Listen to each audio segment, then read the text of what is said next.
عنده سكر نوع أول ودايما بروح للدكتور ومش بسمع كلامه لأن أغلب كلامه ما ينفعش أطبقه. ليه؟ لأن بيقول حاجات غريبة جدا، بيقول لي اتمرن وبيقول لي كل أكل قليل وبيقول لي أنت محتاج تنام ومحتاج ومحتاج ومحتاج ومحتاج تعمل كل الكلام ده كله. والناس برضه على السوشيال ميديا بتقعد تقول انت محتاج تظبط السكر، ومش عارف انت محتاج تاخد انسولين ومحتاج تتمرن ومحتاج تنام كويس ونصايح كتير جدا. هو انا هعمل كل ده علشان اظبط مستوى السكر؟ انا اكيد حياتي انتهت. دي مفيش حد بيعمل كده وعايش حياة تمام. انا هعمل كل ده عشان سكري يبقى مظبوط؟ ده كان فكري بالظبط من حوالي سنة سنتين. كنت بفكر بنفس الطريقة، بقول انا هتمرن وهاكل وهنام وهعمل كل الكلام ده كله واظبط حياتي كلها علشان خاطر مجرد رقم على جهاز السكر. بعد ما انا ظبطت مستوى السكر فهمت ان هو مش مجرد رقم، الموضوع بيفرق بشكل كبير جدا. طبعا الفيديو ده مش هكلمك فيه في الحاجات الصحية والكلام ده كله، لا انا هكلمك فيه عن حاجات من واقع خبرتي كشخص عنده سكر. ففي الاول خالص انا اسمي خالد ناصر، مصاب بمرض السكر بقالي حوالي 5 6 سنين. بشاركك تجربتي كشخص مصاب بالسكر ومتعايش مع مرض السكر بقاله 6 سنين. حبيت ان انا اقول المقدمة دي في الاول، فيلا بينا نبدأ على الفيديو. في الفيديو بتاع النهاردة احنا هنتكلم عن 3 حاجات فعلا لما تظبط مستوى السكر هتحصل لك. مش مجرد ان صحتك هتكون كويسة، الموضوع اكبر من كده. ويلا بلاش كلام كتير، نبدأ باول حاجة واللي هي هيكون عندك روتين. ازاي؟ يعني انت لما تكون بتاكل في وقت معين، بتاخد انسولينك في وقت معين، وبتنام في وقت معين، وبتتمرن في وقت معين، وكل الحاجات دي في وقت معين، انت كده بقى عندك روتين. بقى عندك انت عارف من النوم، عارف انت هتعمل ايه، عارف انك هتنزل تشتغل، هتيجي من الشغل تاكل، هتيجي هتعمل تاخد الانسولين بتاعك في وقت معين، هتتمرن في وقت معين، هتظبط كل الكلام ده في وقت معين. فانت كده بقى عندك روتين، واللي ده يعني مش موجود عند 99% من الشباب اللي ممكن يكونوا في سنك او في سنك اي على كوكب الارض. مش هقول لك الشباب اللي في سنك، على كوكب الارض 99% من الناس ما عندهاش روتين.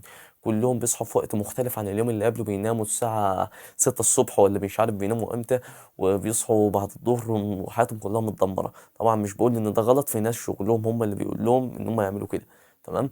بس انا بتكلم ان انت لو ظبطت مستوى السكر يبقى عندك روتين. حتى لو مش بتصحى الساعه 5 الفجر، بس عندك روتين، عندك ميعاد بتصحى فيه، ميعاد بتنام فيه، ميعاد بتاكل فيه، ميعاد بتتمرن فيه. فده هيساعدك ان انت ما تبقاش متلخبط، ما تبقاش متشتت، انا هعمل ايه، انا هترك ايه. لا، انت مظبط حياتك كلها. وحابب احكي لك كده حاجه بسيطه من الحاجات اللي حصلت لي لما انا ظبطت الروتين. انا ظبطت الروتين علشان خاطر السكر. انا كنت عايز اظبط السكر، فكنت سمعت ناس الروتين وكويس لحساسيه الانسولين عندك، انك تاخد الوجبات بتاعتك في وقت معين وانك تعمل كل حاجه في وقت معين. فده بنالي ان انا اللهم لك الحمد والشكر بقى عندي حياه فعلا. اللهم لك الحمد، انا مبسوط ان انا فيها وعندي حاجات كل يوم انا بعملها. ودي كان بدايه كل الموضوع ده كله، وبدايه كل الحاجات دي كلها، وبدايه ان انا الحمد لله بدات اطور من نفسي، ان انا كنت عايز اظبط مستوى السكر وظبطت الروتين. مش هيفهم الموضوع ده غير الناس اللي مظبطه مستوى السكر وعندها روتين، او شخص مش مظبط مستوى السكر بس عنده روتين وهيفهم الموضوع ده. بس الفرق ما بينك وما بين اي شخص تاني عنده روتين كشخص انت عندك سكر، ان انت هتفضل ماشي بالروتين ده لاخر يوم في عمرك، هتفضل ملتزم عليه لاخر يوم في عمرك. ليه؟ لان انت شخص مصاب بالسكر وهتبقى متعود انك عايش كده. لكن اي شخص تاني عادة ممكن يبوظ، لكن انت عندك سبب فعلا يخليك تفضل مكمل. تاني حاجة نخش فيها ودي انا لاحظتها، واللي هي ان انت هتعمل فورمة جبارة خصوصا لو انت بتروح الجيم. يعني انا عن نفسي عايز اقول لك ان انا دي صورتي قبل ما يجيله سكر. شايفني كنت حوالي 40 كيلو، 45 كيلو، ودلوقتي دي اخر تحديث. فاديك انت شايف الفرق. لو انت بتتمرن وانت عندك سكر وخصوصا الجيم هتعمل فورمه جباره، وخصوصا ان انت هتكون مظبط الدايت والتمرين اكتر من اي شخص تاني لان انت عندك سكر. فانا دايما كنت بشوف الناس اللي حواليا اللي بتتمرن مش بتكمل في التمرين، لا لان ما عندهاش حافز، هم خلاص طلعوا عضلتين، او مثلا مش ملتزمين، او عندهم سبب واحد بس يخليهم ينزلوا الجيم، ان هم مثلا عايزين يعملوا فورمه. لكن انت كمريض سكر انت بتتمرن علشان كذا سبب، مش بتتمرن بس علشان خاطر مجرد شكلك، انت بتتمرن علشان خاطر السكر عندك وعلشان خاطر صحتك دي. حاجه ربنا مديها لك امانه، فانت بتحافظ عليها. فتاني حاجه هتحصل لك واللي هي ان انت هيكون عندك فورمه جباره باذن الله لو انت اتمرنت، وخصوصا الجيم. طبعا مش بقول لك لازم تتمرن في الجيم، عادي ممكن تتمرن اي رياضه تانية بتحبها. ولو انت عايز تفهم اكتر عن الرياضه ممكن تحجز معاه استشاره، اللينك سيبه لك تحت في الديسكريبشن.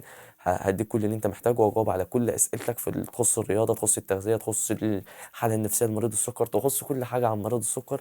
لو عندك اي مشكله ابعت لي رساله على الواتساب وابعت لك كل التفاصيل لو حابب تحجز معايا. تالت حاجه الالتزام، ودي اخر حاجه في الفيديو. الالتزام ده مش هيفهمه غير شخص مصاب بالسكر بقاله فترة، يعني بقاله حوالي مثلا هنقول 6 شهور مظبط مستوى السكر وملتزم بالحاجات اللي انا قلتها في الاول. الالتزام بقى يعني ايه التزام؟ يعني ان انت تكون شخص بتعمل نفس الحاجة كل يوم من غير ما تمل. ازاي؟ ان انت كل يوم بتعمل نفس الحاجة ايا كان انت حاسس بايه، ايا كان شعورك ايه، ايا كان مشاعرك. يعني انا حزين هعمل نفس الحاجة، سعيد هعمل نفس الحاجة، متحمس هعمل نفس الحاجة، مش متحمس هعمل نفس الحاجة، نايم كويس مش نايم كويس، فانا ملتزم ان انا هعمل كل يوم نفس الحاجة. ايا كان بقى انت بتعمل ايه، بتاخد الانسولين بتاعك، بتتمرن، بتاكل اكلك، بتظبط كل الكلام ده كله، بتخلي نفسيتك احسن علشان خاطر السكر. فمن الاخر بتكون ملتزم ايا كان مشاعرك ايه، انت مكمل في طريقك. وده الالتزام. وده مش هيفيدك على مستوى السكر، بل السكر ده مجرد عارض جانبي. الحاجة اللي هتحصل لك في حياتك ان انت اي هدف هتحطه باذن الله هتحققه. ليه؟ لان انت شخص لاغي مشاعرك، لاغيها. انت شخص بتعمل كل يوم اللي عليك، مالكش علاقة باي حاجة بتحصل. وده اللي انا لاحظته. واللي لاحظت ان 99% من الناس مش عندها الموضوع ده، يعني بمعنى الكلمة. وأغلب مرضى السكر مش عارفين يظبطوا مستوى السكر بسبب الموضوع ده، بسبب إن هم مش عارفين يلتزموا، مش عارفين يعملوا أي حاجة. بس لو أنت عملت النقطة اللي في الأول واللي هي الروتين، فعلا هيتبني عندك التزام. ولو اتمرنت الالتزام هيكبر لحد ما توصل إن أنت فعلا بقيت شخص ملتزم وبتعمل كل يوم الحاجات دي بشكل غير واعي. أنت بتعملها وخلاص، أيا كان بقى إذا كنت بتتمرن، بتشتغل، بتعمل أي حاجة، فيبقى عندك التزام مش طبيعي. وده الحمد لله ساعدني أنا شخصيا إن أنا أعمل كذا انجاز في حياتي، منهم ان انا عملت جسم كويس، منهم ان انا بدات صناعه محتوى من النوع ده. انا بصنع محتوى تاني اساسا، فان انا اصنع المحتوى ده كانت حاجه كبيره بالنسبه لي، ان انا اصنع حاجه زي كده، وان انا اصنع اكتر من محتوى، وان انا اقرا واتعلم بشكل يومي.